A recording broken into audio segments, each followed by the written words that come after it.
And welcome back to the program here on All Noise Radio. All right, I didn't really finish up my point about the tattered flag. I think it's atrocious, but I think it just shows the current state of our country. It just shows that I don't think anybody cares.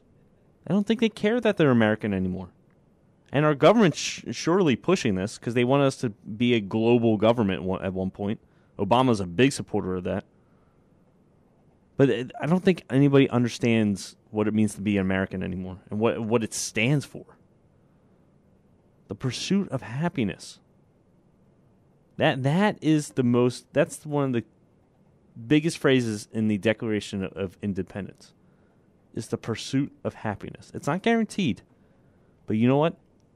You have an equal right, just like anybody else in this country, to do whatever it takes to make you happy. Some people succeed. Some people fail. But you should learn to pick yourself up to try to succeed again. And that's all I'm saying. The tattered flag, it got me thinking. I think it just shows you the state of this country. Find out why it's great to live here. You can certainly look at Venezuela, Iran, China, where you're pretty much told by the government what to do. They'll let you live your life for a while until they need you. And then all of a sudden there goes your freedom. And you don't have freedom of speech, you don't have freedom of the press. So your voice can't be heard. And you just lost your freedom like that. And this is what we need to be careful of happening here. Don't be a first-class passenger on the Titanic saying it can't happen. It won't happen. And dismiss it and turn your back to it. Oh, it can happen. And it will if you think that. All right, so let's move on. I just want to finish up the show with Rick Santorum, the GOP presidential candidate to be the nominee. He sat down with our friend Glenn Beck for a full hour on GBTV. So I want to roll the interview for a little bit and just come back and talk and give you my concerns and my praises for Rick Santorum. Because as of right now, I am a Rick Santorum supporter. I think he's the best one out there. But he does have his problems. But the one thing I love about him, he's a very honest and decent guy. And I'm going to try to get to that in the interview where, he'll admit when he was wrong. How many politicians do you know admit when they're wrong? I would say Rick's probably the first one. He says, you know what, I voted for that and I was totally wrong when I did. You get like a Mitt Romney or Obama, they give you the runaround. They say, oh, well, the bill sounded good at the time, and I still support it.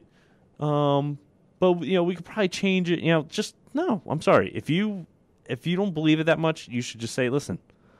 At the time, I thought it was a good decision. Turned out not to be. So, and not to go off on a tangent, but I was just thinking in the car today. Politicians are not what they're supposed to be. Our founding fathers saw it as they met at least 2 times a year. I want to say at most. You can't meet any more than that unless it's an emergency, like there's an attack on the country. At the very most, I think you should meet twice a year for a month, and that's it. So 2 months out of the 12, Congress would meet. And that's how they saw it.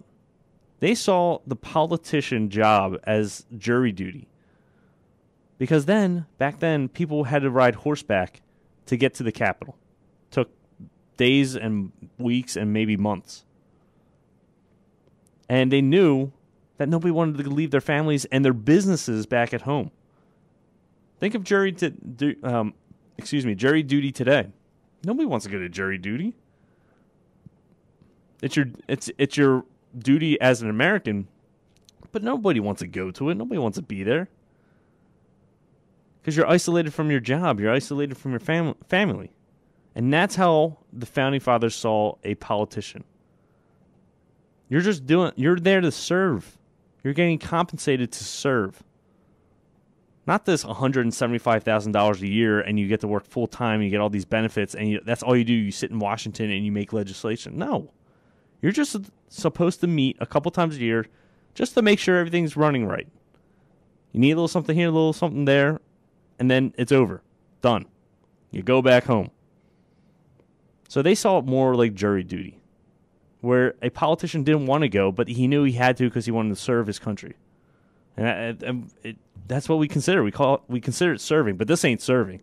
Serving in the military now, that's serving. That's serving for your country. They're getting paid nothing, and they're overseas doing probably the hardest job known to man. That's serving. So a politician isn't even as serving the country as that job is. But it certainly shouldn't be this, $175,000 a year. It's ridiculous. So anyways, not to go off a tangent. But so let's get to Rick Santorum. He was on GBTV, and we'll come back and talk about his answers. I want you to know, I said this to you from the very beginning. You and I are friends. I respect you a lot. But I'm nobody's shill, and I'm going to ask some tough questions, but I think you're man enough to handle them. Go for it. A personal note, are you concerned at all about, and I think probably you were in the car when I did the opening monologue, about all the things that are happening in the country? War, food prices going up, gas prices going up, housing going down, everything, jobs, everything that's going on. And the press asked 25% of the questions last night were basically on contraception. Yeah, I know. And they're doing it because... And then they asked the question, why are you always talking about contraception? Yeah. I said, because that's all you want to ask me about. I mean, it is frustrating, and maybe at times last night, you can get a little frustrated, but they are trying to spin a narrative. They don't want to talk about Obama's record of jobs. They don't want to talk about his record of what he's doing to destroy the fiscal condition of this country. They don't want to talk about his record of destroying every alliance we have in the world, and at the same time trying to appease every enemy in the world. They don't want to talk about any of that stuff. All they want to talk about is things that they know: divide, divide, divide. Do we make it another 4 years with Barack Obama? I think this country will be a fundamentally different country at that point. I mean, I don't think we will have lost the very, and I say this in almost, I'm not saying it just yet, I think we will have lost the very essence of what America's about, which is free people. About? We hold these truths to be self-evident, that all men are created equal and endowed by their Creator with certain inalienable rights. But that's what that idea that we are free people and that government is limited to protect those rights. That's what the Constitution is there for, to protect those rights. And the president is using the... All right, and he's totally right. And the Obama was quoted saying years ago that the Constitution is a charter of negative liberty, saying what the government can't do to you. But he wants the Constitution to be what can the government do for you. And that's not how it's supposed to be. Once you give the government so much power, you give them all the power, you have nothing in your life. You have nothing. Because one day somebody will just take it away from you. Take whatever you have in your life, your family. I mean, look at the Holocaust. I know I keep bringing it up, but that was all government. And Hitler was voted in. He said he had all the answers, just like Obama did. And are we better off today, 4 years ago, than 4 years ago? No. We're actually worse. Unemployment is worse than it was when Obama took office. And, his excuse will be, well, this is a bigger problem than I thought it was going to be. I'm sorry. Again, Coolidge and Harding did it in 2 years. They reversed a depression in 2 years by just dropping all taxes. Well, I'm sorry, not all taxes, but they cut taxes down to 25%, and then they cut spending by 50%. And we had the Roaring 20s. And then Hoover came in and raised taxes to 75%, and the economy crashed, just like clockwork. So it's possible. It can be done. But Obama has made it worse here. And gas prices have been higher than any other president. He's the one who owns the highest gas price by average. And he wants that.